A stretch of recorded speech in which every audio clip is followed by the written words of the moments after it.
What's up, guys? So I don't typically do much customer build stuff on the channel, but these trucks I really like. I've done several. This one is a 54. You can tell because it's the big one-piece windshield. It's got the grill sections totally different from the slightly earlier vintage. But I suppose, even though this truck project is well underway, I'll go ahead and let you guys follow along here and there as I have time to record.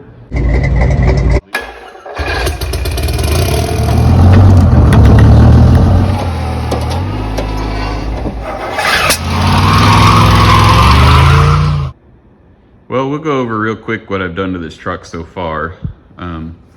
We started on this back when I had 3 employees, but it was probably 8 or 10 months ago. This was a bone stock pickup truck. It was completely disassembled. And by that I mean nothing was together, with the exception of it still had the straight axle and the stock rear axle in it. But chassis wise, engine was gone, trans was gone, so really it's the worst way to start a project, you know, where somebody else took it completely apart. Fortunately, I've been around the block with these trucks before. We'll dive right off, starting in the front.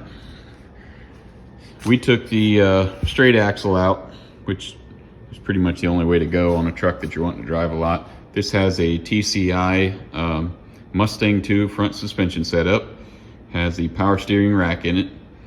It has the big, I forget what diameter they are, 13-inch I think, Willwood disc brakes on it. It has the airbag front suspension setup, although right now it's just got wood blocks in there just to, you know, keep the frame rigid. I've already done the steering linkage.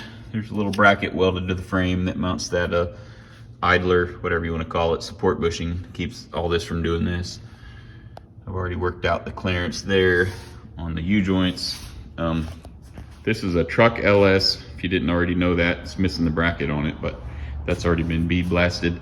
This engine is just in it for mock-up. We're not gonna put a nasty, disgusting, greasy pile of crap in there. Here's something I like to do on the steering column modifications. I like to build those guys, just kind of a thing, and then I'll show you in a second in the back with a little chrome bezel on there, column support. Just think it looks cool. Done it 2 or 3 times on trucks now. I also build this little filler panel to block out the inside of this inner fender section. It's got the power disc brake setup, which I already covered. This truck was terribly rusty. Both sides we did that, in the inner piece, in the in-between piece. Both sides, cab corners. I like a pretty gap. It's not done yet, but I like the door to be gapped out all the way around, pretty nice. It's just kind of one of my trait things that I like to do. Same, replace that whole section, inner and outer pieces there. We also had to do the entire floor, which is not fun. Cut the whole entire floor section with the supporting structure. So that's all been out. It's got a aftermarket cover there. Aftermarket tilt steering column, automatic on the column. It's going with these late model seats, which we're going to recover. They're like some 6-way power seats with heaters and all that. Anyways, I built this whole support structure for it. Battery tray is going to be in a sealed box in between the seats. Not going to create a problem. There's going to be a console built in it. It's going to have vents, everything it needs. He did not want to put the battery in the floor right there, which I don't blame him for. I guess we go over the transmission now. Transmission is a brand new Summit Racing 4L60E. That shouldn't have any troubles whatsoever making this a good cruiser. Back here, we have a TCI 4-link setup, again with airbags and shocks on the backside. This is a Curry Ford 9-inch. I think it's a 9 plus. It's been back in the summer when I did it, but right now she's just sitting on wood blocks on the frame. Again, just keep the frame solid, but it's an airbag setup as well. TCI 4-links, I like how they are. The instructions are a little lacking, but far as the build quality, they're pretty good. I have not fully welded these big supports, not fully welded those to the frame. I don't like to fully weld anything until everything is mocked up and I make sure it all works. We also have aluminum fuel tank, has a electric fuel pump already set up for it. Now, one thing we did do different, we welded over the bed filler, wherever that, I think it was right there in the middle, and we put in a side mount. So we're going to squeak the fuel neck through right in between the bed, and we're going to put a probably a motorcycle style push button cap in the fender. So owner wanted to do that. He didn't want to, you know, put fuel in the bed, get fuel all over whatever he's putting back there. This guy drives a lot, goes all over the place on trips, so that's kind of a unique feature that we're going to have. And also got the Willwoods on the back, disc brakes. I think they're 4-piston calipers.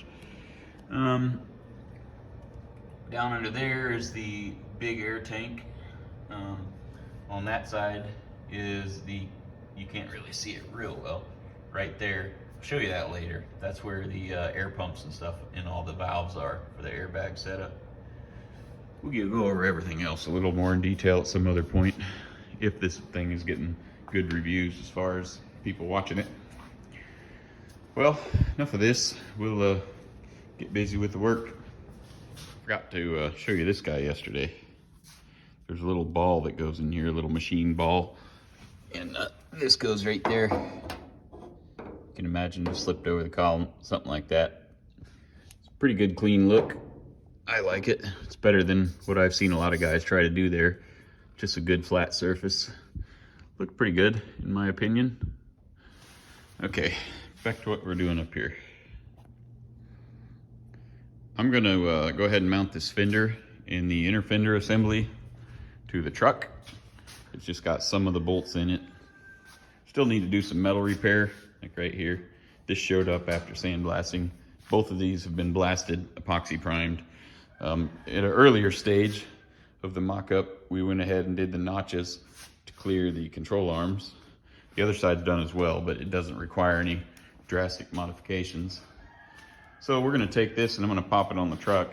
I'm gonna do it off camera.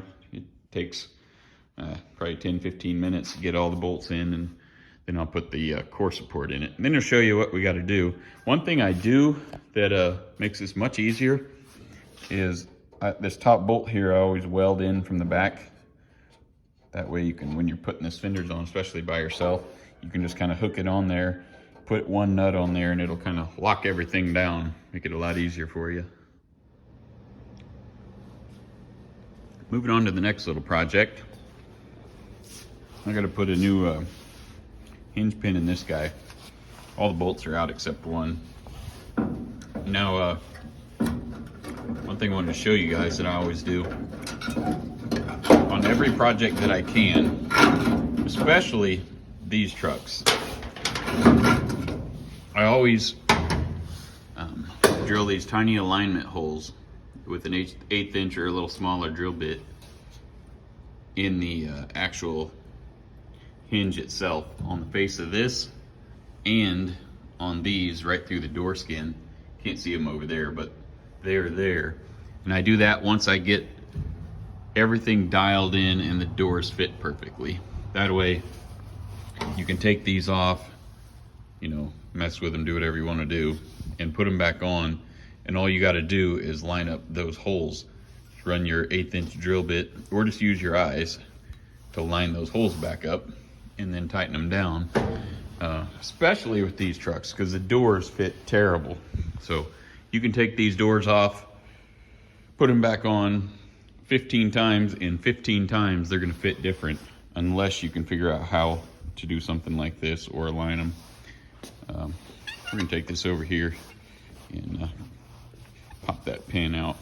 I'll set the camera up and kind of show you how we'll do that. What a fella's got to do here is replace this pin in here. It's just factory. And we have a interesting problem here. If you look on this side, when I turn this, the pin spins with it, so it's pressed into this guy here. On this side, it doesn't spin. So in here, this is broke. The pin is actually sheared somewhere in here. So first thing we're gonna have to do is knock this tip out. Then I'm gonna heat this up and hope that it'll drive out. A lot of times with these real old ones, the pin will absolutely be squished in there to the point where there ain't nothing you can do with it other than drill it out. First thing I'm gonna do is apply heat. Put some penetrating oil in there and let it set for a short period of time. I'm gonna heat the whole thing up and get it pretty untouchable. Then squirt some more penetrating oil on there and see if I can knock it around. Well, I got this old girl super hot. Hot enough I can't touch anything but here. So I'm gonna see if potentially I can wiggle it out.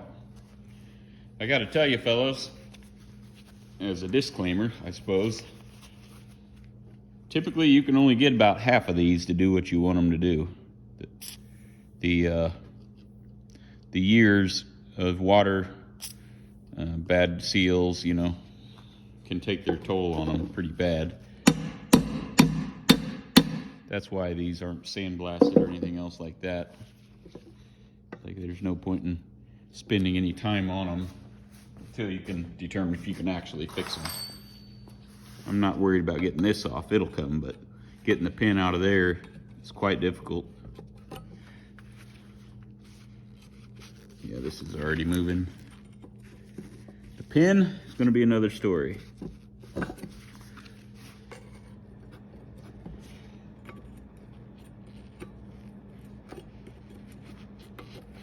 It'll typically, if you can get them out, require multiple heat cycles, cool down cycles. As you can see, that pin gave up the ghost a long time ago. Chunks are falling out. So I've set the old girl up in the press, applying heat gently here at first. You've got a socket down there underneath that guy, and it is spread around the diameter of the pin, and I've got the top of well, I guess it'd be the bottom of that guy smashed down on the pin, so it's kind of driving it down into the socket. Now it hasn't moved yet. I put a fair amount of pressure onto the top of the pin, and it's kind of sandwiched in between the bracket, so just going to apply heat and hope that it pops. Apply a tiny bit more pressure, see if it moves. Just going to try to sneak up on it. Well, I've applied a substantial amount of horsepower to this, much as I'm comfortable throwing at it. Nothing has budged. This is why I try to never quote jobs in restoration work. As is honestly typical, pin doesn't want to move. I've even tried drilling a pilot hole and hitting it both directions with a air hammer. Still doesn't move. And you don't want to do that too much, or you can expand the metal and it will actually lock these down. Haven't done that, so haven't taken it that far. So what I'm gonna have to do in all likelihood is drill it, and I absolutely hate doing that because that's such a long length. It's like 1.5 inches or close to. It's so easy to get off center and, you know, punch out on the wrong area there where you can't really do much with it. And that's pretty common where you get try to drill it, it'll be crooked and then it'll be ruined. Pin will never be in there straight. So what I got to do in any event is I got a screwdriver in there. I pried it apart. I'm going to hang a thin Dremel wheel in there, cut that pin, then I'm going to slide it that way. Do the same thing on this side, cut that way I can separate these two pieces. Show you what we got when I get done with that. I got that side cut through. This is the side that was already busted off. So that pin's cut through, it moves. Now I've taken a step bit, the one that's got that pilot point on it, and very carefully drilled through the part of the pin that was still stuck in this piece. And I've got it almost deep enough to where it's to this level here. I couldn't get it to separate far enough across here to be able to cut it with a Dremel wheel. So I'm just cutting it down that way. When I get to a certain point, the pin will be cut through and the center will drop out. So I'm pretty much to that point.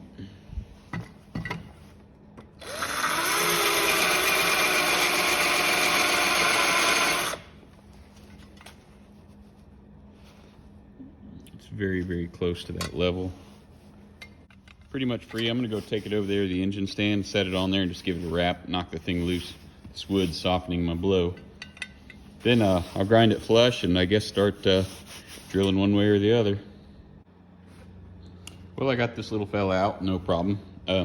What I always do before I try to drill any of these style of hinges, I'll just grind them flush so I can see a perfect outline of where the pin is. This side, you can tell how solidly rusted it is because you can't even see it. I'm trying to get it focused.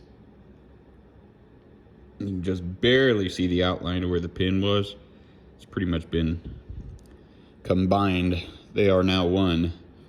But what I'm going to try to do is get a small drill bit and as carefully as I can get dead center of that. And then over here, you can already see this hole's a little bit off center. It's only like the 1/16 of an inch deep. But this is just how far off it got trying to drill that little over a 1/4 inch thickness of the outer piece. So I'm gonna try to get this, basically force it to where it's dead center back in the pin again. And I'm gonna just very carefully use my pilot bit here, which is just slightly smaller than the diameter of that pin. And I'm just gonna go a little bit at a time, check my work. I'm gonna go from both directions. And hopefully, if I keep a good eye here and here, by the time I get down here into the middle, they'll be reasonably close to lined up. Worst thing you could do, start drilling one side and try to drill all the way through. Because if you do that, you might be perfect here, but by the time you get down here, your drill bit might be way off center and you've elongated this hole through the whole diameter of the piece. If you start here and start here, then you're going to be perfect at the main attach point here, and you're going to be perfect here. And if your hole is off any, it'll be somewhere here in the middle where it's not critical and it's not going to throw the alignment. If you punch it all the way through and you're off, you're permanently going to be like that. So hit it both directions, be my advice, and go slow. Another thing I forgot to tell you, when you're drilling your bit or your hole through this pin, make it small enough that you've got maybe a 1/16 of an inch, a little bit of wiggle room all the way around where you're not drilling into this bracket unless you just get way off. But you're gonna have both sides cleaned up. So take a piece of tape, best you can, across the center line of the hole on the bottom, or with the opposite side that you're starting from, and try to get your tape dead center across the center of the pin, and then bring it around the corners. And when you're drilling from the top side, you can kind of line your drill bit up with that line. And as long as you're close to the center line here, it should give you a reference point while you're drilling to be following that line, pretty much the center line of that. It'll also be on this side. I got a little piece of tape covering it up. But I can kind of, while I'm drilling, I can kind of eyeball that line, and then I put one on the other end as well. See? So I've got 3 points to try to keep my drill bit aligned with. And as I'm drilling with the small bit, I'll stop and I'll look at my drill bit while it's stuck in the hole and see if it's doing any of this. If I'm drilling and I'm a 1/4 inch deep and it looks like this, then that means by the time I get down here, I'm going to be punching out way over here. So I just try to keep my drill bit perfectly straight. See, while I'm drilling, I'm checking, making sure that my line here, my drill bit is centered with this line, and with this line. All right, so my holes have met in the middle, more or less. See there? You can see there. Now, before you try to run your bit all the way through there, you need to just very slowly attack it this side, attack it that side, until you get it all the way through there. Otherwise, you could potentially break your bit off in there, which I might potentially do anyway. So just go slow, take it easy. Work it through that side a little.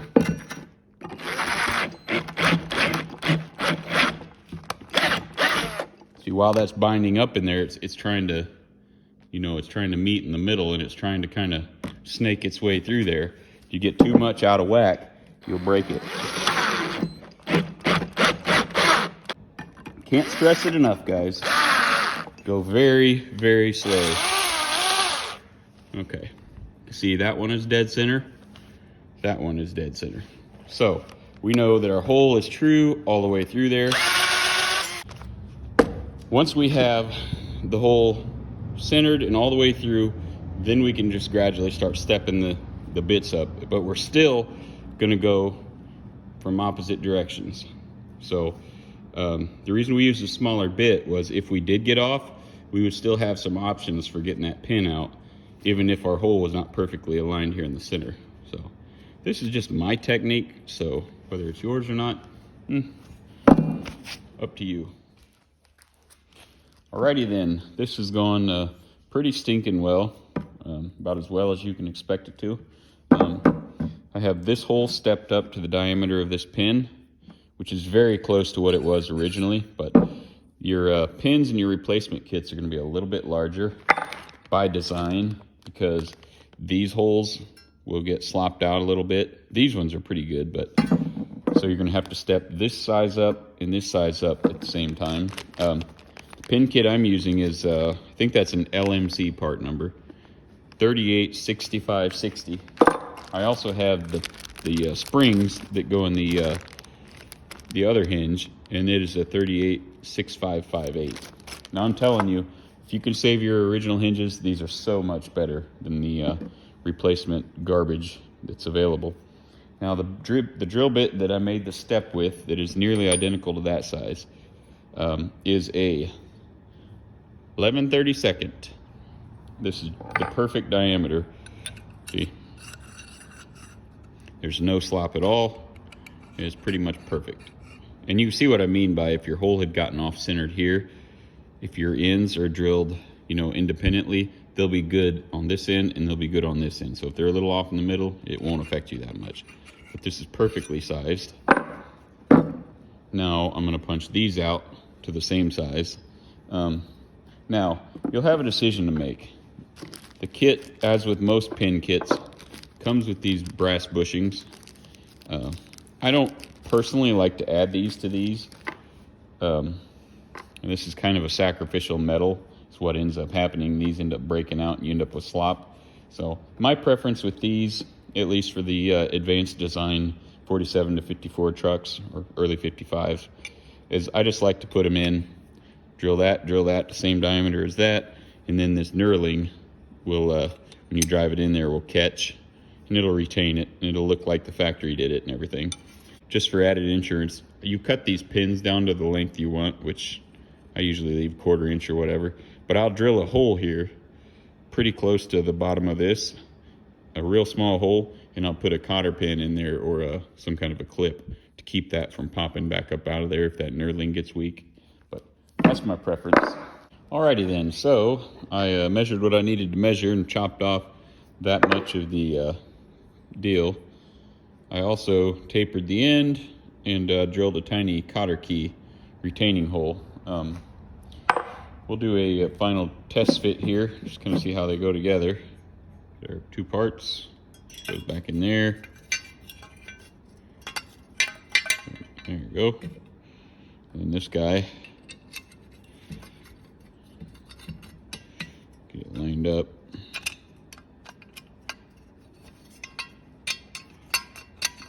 There she goes. There. So you can't see my cotter keyhole yet because we haven't driven the pin down, but when we drive it down, it'll go down in there. This will go flush. That'll be stuck out far enough. I can just pop a cotter pin in and we'll be good to go. Now what happens in the factory application, the way it's supposed to be, the pin locks in place and does not move. See, the pin right now is not turning, and this piece spins on it, the hinges. What happens over the years, like what was happened with our other one, is the pin will rust right here, just rust and lock up there, and then the door will stick. It won't open or do nothing, and then when you force it, what it'll do is it'll break the knurled part. The knurled part will grab the hinge and stay put, and it'll just shear that pin. So the pin will be seized, it'll turn here, it'll basically do the opposite of what it's supposed to do. So we got that drilled just enough where it's got a little bit of a play in it. Before I assemble it, I'll put just a little bit of anti-seize or whatever in it. And just keep your hinges with stuff oiled. Don't do it until after you paint it, but this is the way it's supposed to be. Now these are gonna go through the sandblaster, and I'm not gonna put this together until the things are already restored and everything. One more final point I guess I can make is this knurled part, when you're assembling them, sometimes the pins, the knurling is so aggressive, I guess deep, where they stick out too much. And when you try to drive it in there, they don't want to seat without crushing everything. So they're just, that knurled part is just a little too large. You try to drive it in and it don't go. If you just, as soon as you start to drive it, if it's just not wanting to go, just pull this out and just very lightly, the belt sander or whatever, just stay just a little bit off, or right where my fingernail is, all the way around. Just barely. Test fit it again. It needs to be tight, but you shouldn't have to beat the thing in with a hammer or a 20-ton press. You don't want to smash your hinge and not be able to ever get the thing back out, but that's all you got to do. That's all it takes. Well, we've been doing stuff. My dad came over yesterday and helped me rough in the aftermarket air conditioning box. Still got some holes punched down here for the hoses. These 4 holes he helped me drill and manhandle the box around. You want to do all your fit works, especially with aftermarket stuff, before you do your last stages of body work. That's the AC box. Now, one thing we run into, which is a perfect example of why you should always rough stuff in beforehand, is if you go by the instructions that come with the air conditioning kit, there's supposed to be 2 holes like this that you're supposed to drill, like here and here. As you can clearly see, this big backer plate in the hinge for the hood spring would prevent us from getting our spacing right. So even if we ran into another problem, there would have been a hole here and a hole here. Well, these pre-crimped hoses that are made, this is a big one. It's what is it? The OD is about 1 inch, maybe a little more. These guys were supposed to go up here. And as you can see, you know, it's a short hose. There ain't no way in the world you're gonna bend this stiff dude all the way up to here. So if we had done this according to the plan, you know, and then painted the truck and then installed this box later, we would have had to have these hoses remade or put plugs in those 2 holes.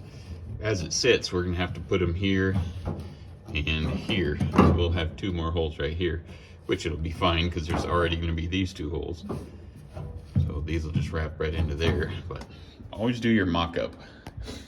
Another thing that I did since we last talked is I got this guy, kind of cut the top off, hammered it flat, recontoured it to match the truck's floor pan. Still got to do a little bit more work. I'll roll it into these body creases on both sides. But I got this fit pretty good, trimmed around. Still got to do a little cleanup, but I drilled all my holes for my screws. This is never going to have to come up unless you want to service the transmission. This is an automatic on the column, so carpet and vinyl flooring or whatever will go on top of that. Now the next thing I got to do is weld this hole up. It's got this little dimpled edge that I'll probably go underneath and grind off, or grind most of it off. But I'm going to make a new patch to fit there, as well as patch this guy here. Everything that's outside of the seat frame, I'm going to go ahead and just plug. No reason to have that, 'cause that used to be the master cylinder. The factory reservoir used to set right there, which we clearly are not going with. We've already done the video on the firewall mount setup. That's the pedal bracket in there, right there. It's hanging off the firewall, but that's the assembly. So I'm gonna go into there, get that hole ready to weld. Then we'll make a patch, stick it in there and weld her up. Same for that one. Hey y'all, so I made a little patch. Used a hole saw, chamfered the edge a little. I just left this inner lip here because it'll help me keep this thing in position, because the frame rail's here. I can't really get up from underneath it very good. I don't feel like taking that back up, so I'll just weld it in there. It'll help prevent it from blowing out, and when I get done, get the cab off, I'll just grind it back on the back.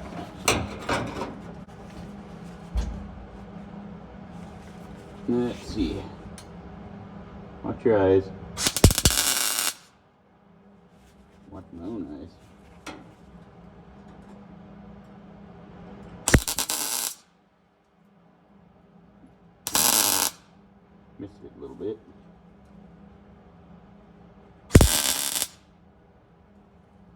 My batteries in my helmet are almost dead.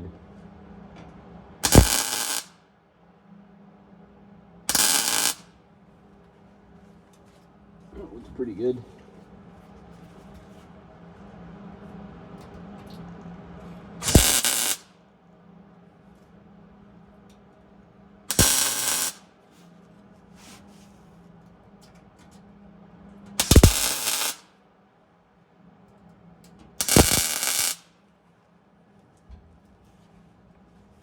Let that cool off a second. The other one was kind of wigging out on me.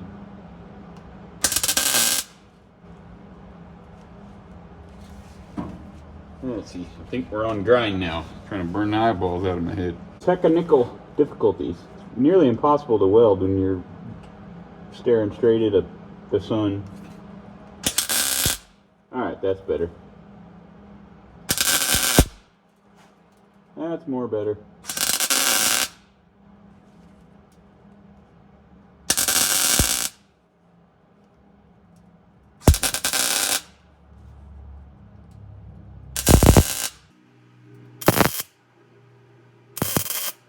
That one was an ugly one. I just kind of blended it in a little. Fake it till you make it, right?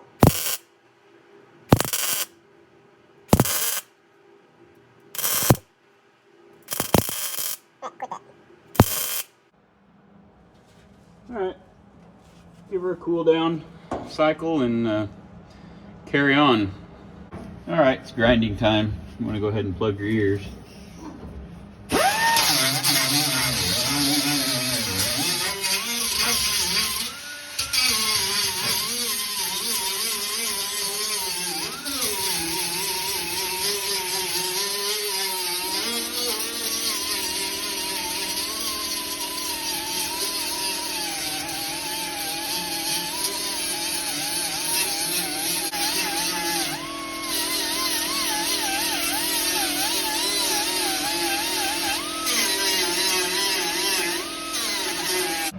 Here we are over at the other hole.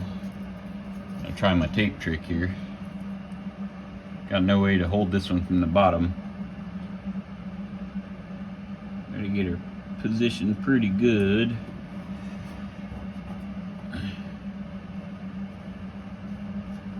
It's a pretty snug fit. Okay, that's perfect. Alright, try to burn it in.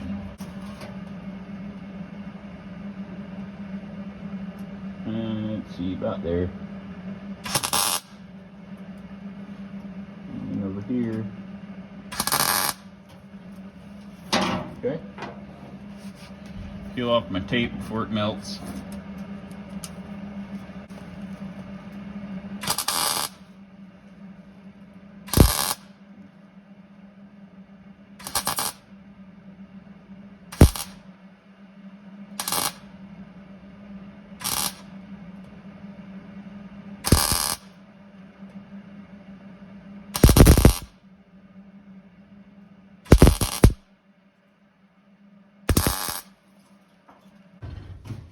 Big old jet airliner, carry me to my home.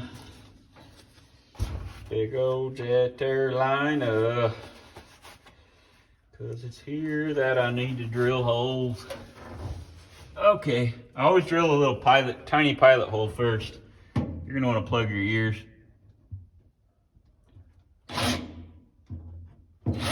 Okay.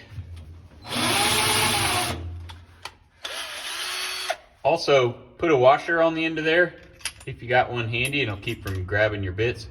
Or drill your 1/4 inch holes first.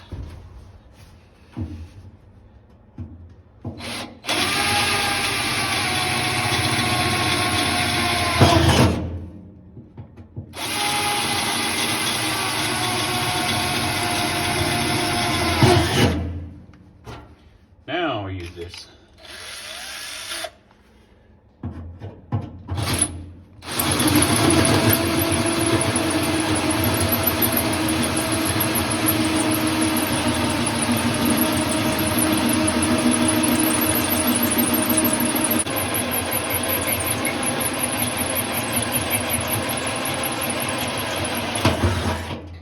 Should use my electric. Let me go get my electric one.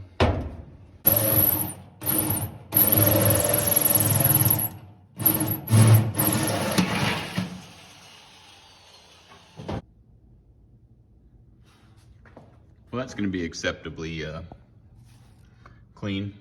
Got all 4 holes for the heat and air system right there. Those 2 are factory holes, and that hole is a little higher than that one, but it was already there and it's the right size, so we're going to leave that. And they'll all come straight out, kind of like out onto this fender. I think it's pretty clean look. I like the slightly modified, mild custom look of a clean firewall. So we're still using all the factory inner fender pieces and most of the factory firewall with all the ribs and everything. I kind of like it, you know, kind of factory-ish and kind of mildly customized. Not super crazy about flush firewalls, but I like this. I think it'll look cool. Kind of a retro, modern, all at the same time kind of deal. Next thing we're gonna do on the old 54 is put this door back on. Earlier we rehinged that, and I explained to you how the drilled pins work. I've got the doors already drilled. You can see the little pins, they're just tiny indentations. They're not drilled all the way through. But I'll show you how I hang the doors on these. If you're working on one of these advanced design trucks, or really anything of this vintage, you're gonna take the doors on and off many, many times. So using those little pins to help line it up will sure help you out. See, this one's got them drilled there and there. I try to kind of keep them in the same place, just opposite sides of the truck, but they're there too, so. Okay, see this slot right here in this top hinge? That's designed so you can leave this bolt in. Well, I don't know if it's designed that way, but leave this very rearmost bolt here in, not tight or anything, but then when you slide the door on there with the hinges open, it'll just catch and it won't go any farther than it has to. This can be a bit of a struggle by yourself, but usually not too bad.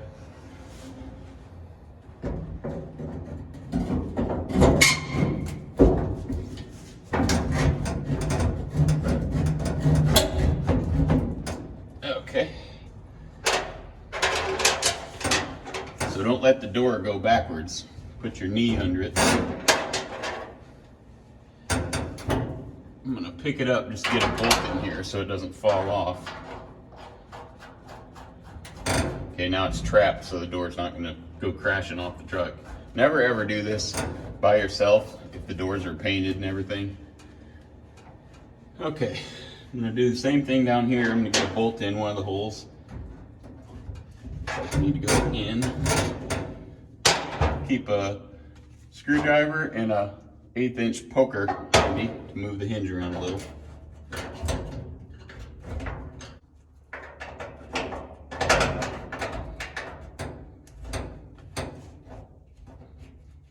And pick the door up a little bit more.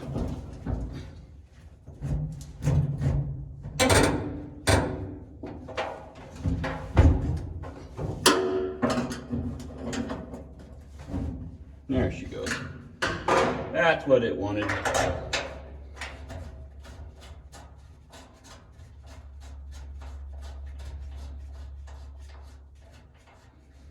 Okay. Take some of the weight off of it. What I need to do is get these top ones and the bottom ones where they're close, where I can see the pre-drilled lines lining up through there. Okay, that's real close. Okay, that one's practically right where it needs to be. I'm just gonna tighten one of the bolts, the center one, and I'm not gonna go crazy on it. They're already pretty close. The reason I drill 2 is because the hinge can do this little, or the door. So if you drill 2 in 2 different places, it can help. And it gives you a spot to kind of leverage a little with this poker. Okay, right about there is perfect. Tighten in this one. And even with the pins in place, lots of times you still have to do a little bit of piddling because there's 4 movable points and they've got quite a bit of play in them. If you're fixing to do bodywork and paint on these, do not put WD-40 on them. They can cause major adhesion problems with your paint. So just, it's a pain in the butt, but just do it dry. That came out all wrong. Okay, now we're gonna come up here and get these ones perfect. Maybe just a little. That looks perfect.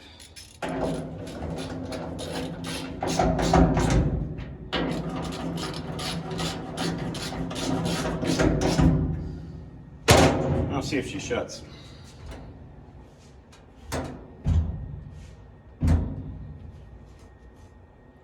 About as perfect as it can get. Here's what I mean by how good it works pinning them. You watch me replace the lower hinge, including rebushing it, repinning it. I've already gapped this door out before I did all that, and I just now put it back on. You watch me. I didn't do anything at all. As far as, see how flush the body lines are? And my gap all the way across the top. And then I don't have the latch in it, so it's swinging open, but all the way down.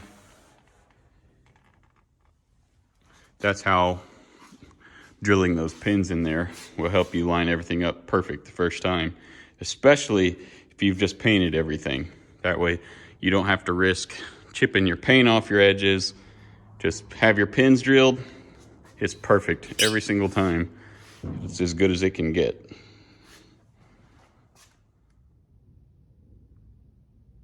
While we're on the subject of doors, I'm going to go over Altman latches.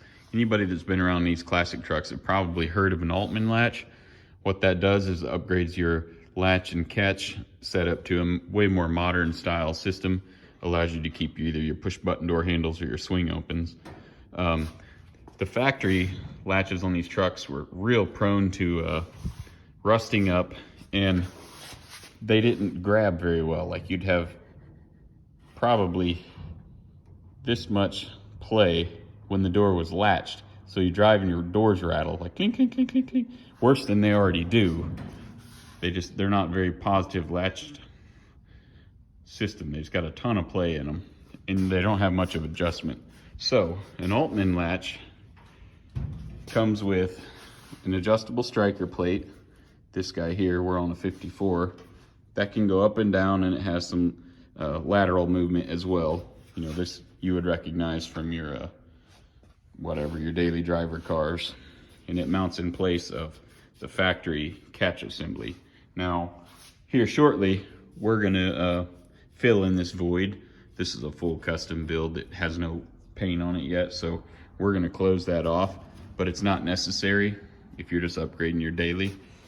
Now the other part, the latch part, is this fella right here. Now, this is how the latch works. This is the outside. This is where your door handle plunger hits. It has the 2 detents, if I'm not pushing the handle. Okay. Latches in nice and solid right around that stud where my finger is. Then to release, it just pushes, pops right out. Pretty nice. The only fit problem I've had on this truck is I just had to bend this. This was straight, had to bend it and then grind just a tiny bit off. Super easy modification, but it was rubbing on the inside door structure. We'll go to the other side and show you one that's already installed. This is the other side of the truck. The Altman kit comes with this plate right here. It's got the 90-degree bend in it. About fell over. Now it's designed to just bolt it in. It comes with bolt holes in it. And you have to drill this hole and you can just bolt the thing on. Kit's designed to be a direct bolt in, so you don't have to do any metal work or welding. But like I said, this is a full custom build, so I took the extra time to weld the thing fully in, contour it all. So just a little bitty body filler on this thing, or lead or whatever, and it'll be more or less indetectable. I was able to carry this body line right through it. You know, it looks pretty good, but I'll show you kind of how that works with the door latch. You don't have no slamming, like it latches super easy, see? And it has no play in it.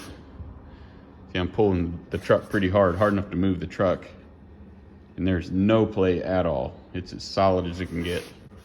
No slop, pretty cool. And then your plunger is in here for your factory door handles. So it's a really cool thing to put on your truck. Definitely gets rid of the slop. Like my 47, my wrecker.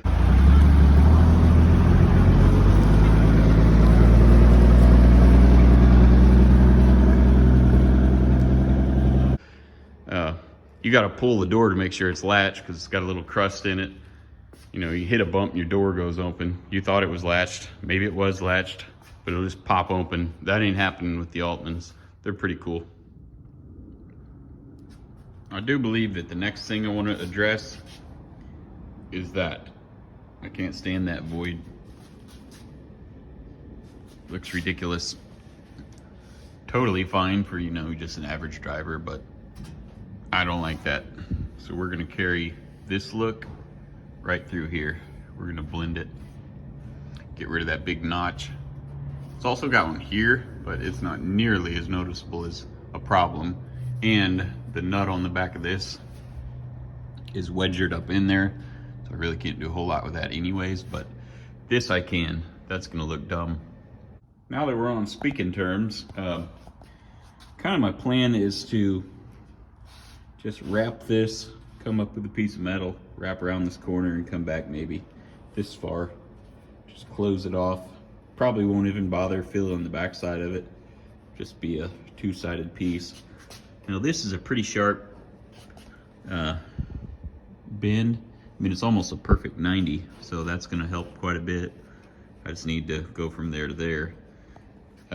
First part of every search, when I'm doing some fabricating, I have several buckets like this full of all kinds of old metal from other projects, you know. Stuff like this. Has all kinds of bends, shapes in it. I think that could work for what we're doing. Anyways, just tons of stuff. Here's a cowl section, bunch of frame rail sections, stuff like this if I needed a super sharp 90. Stuff like this if I needed kind of a, well, you get the point.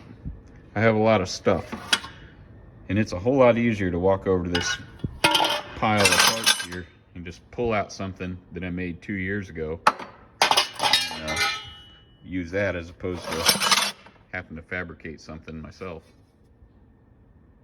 So I'm just looking for something with a pretty tight radius 90.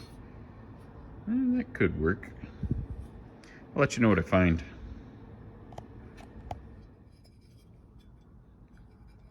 I'm liking the look of that. Pretty much the perfect radius. It's long enough to do one side anyways. Looks like it was kind of an inner rocker cab corner section for something. Who knows? Don't even know how long it's been in there. Now I do have a sheet metal brake. That's a 4 foot. Or maybe a little more. And then down there, that guy right there by the toolbox, that's a shear, stomp shear. So I can build this stuff, but it's already built. I built it years ago. That looks like a, look at that. It's a perfect angle. Where I need it, it's shorter, so I'll just have to trim the end off. First thing I got to do is kind of get a rough measurement, how much I need to rough cut off of this thing. So I think what I'm going to do is go about, it's going to be to this flat part. So I'm going to leave myself some extra room for grinding. So I would say that is a little over 3/8. So I'll leave myself a little over 3/8 of an inch. I'll mark that onto my piece. And we're gonna need about 2 5/8 long. So yeah, 2 5/8. All right, I'm gonna go cut it. Here's what a fella's come up with. Primed on the back. I very carefully just took my 90-degree grinder and just kind of rounded it off the best I could to kind of lay in here. So it's a pretty good fit. And I already had the 90 bent. Well, let's get busy and burn this dude in. Get rid of the ugly.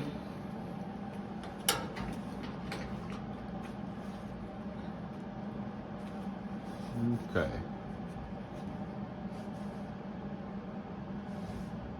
That's pretty good. Measure twice, cut once.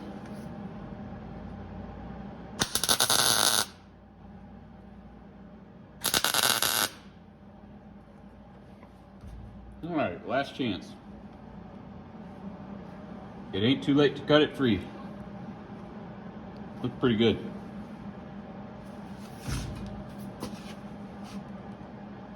This seems, the inside one's gonna be kind of difficult.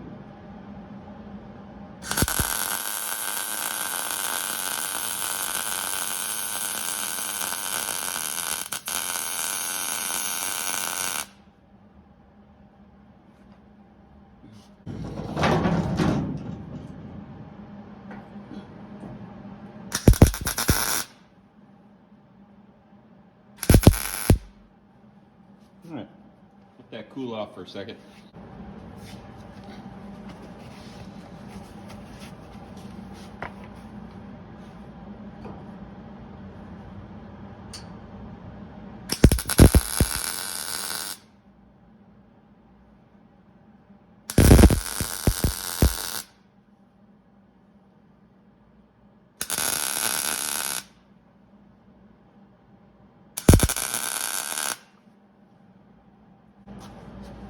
About to get her done. And I'm eating ice cream.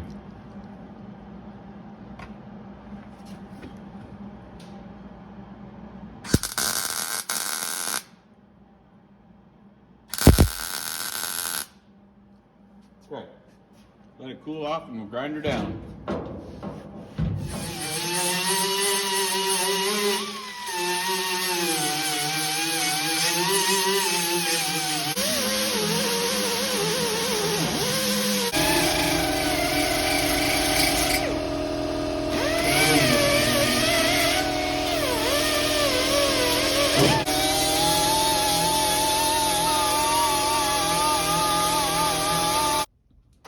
Well, it's not totally finished as far as a little bit more smoothing out, but I think it looks pretty good.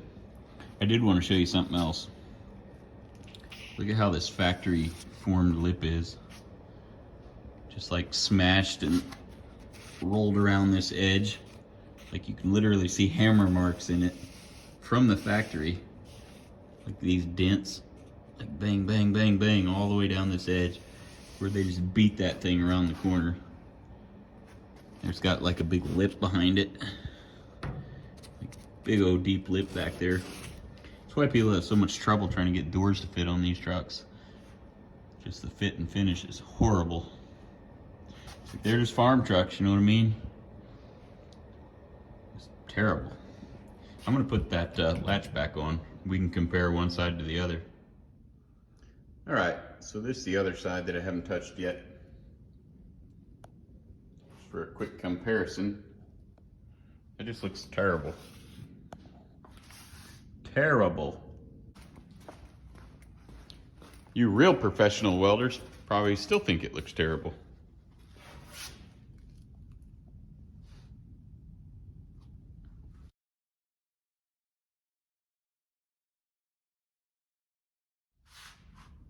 A gigantic hole there now. I would say definitely worthwhile for the roughly hour it took to do it. Well, as always, I appreciate y'all following along, and hopefully you didn't mind a little distraction with the customer's car. I like these old trucks. Hopefully you do too. We'll see you next time. Thanks again.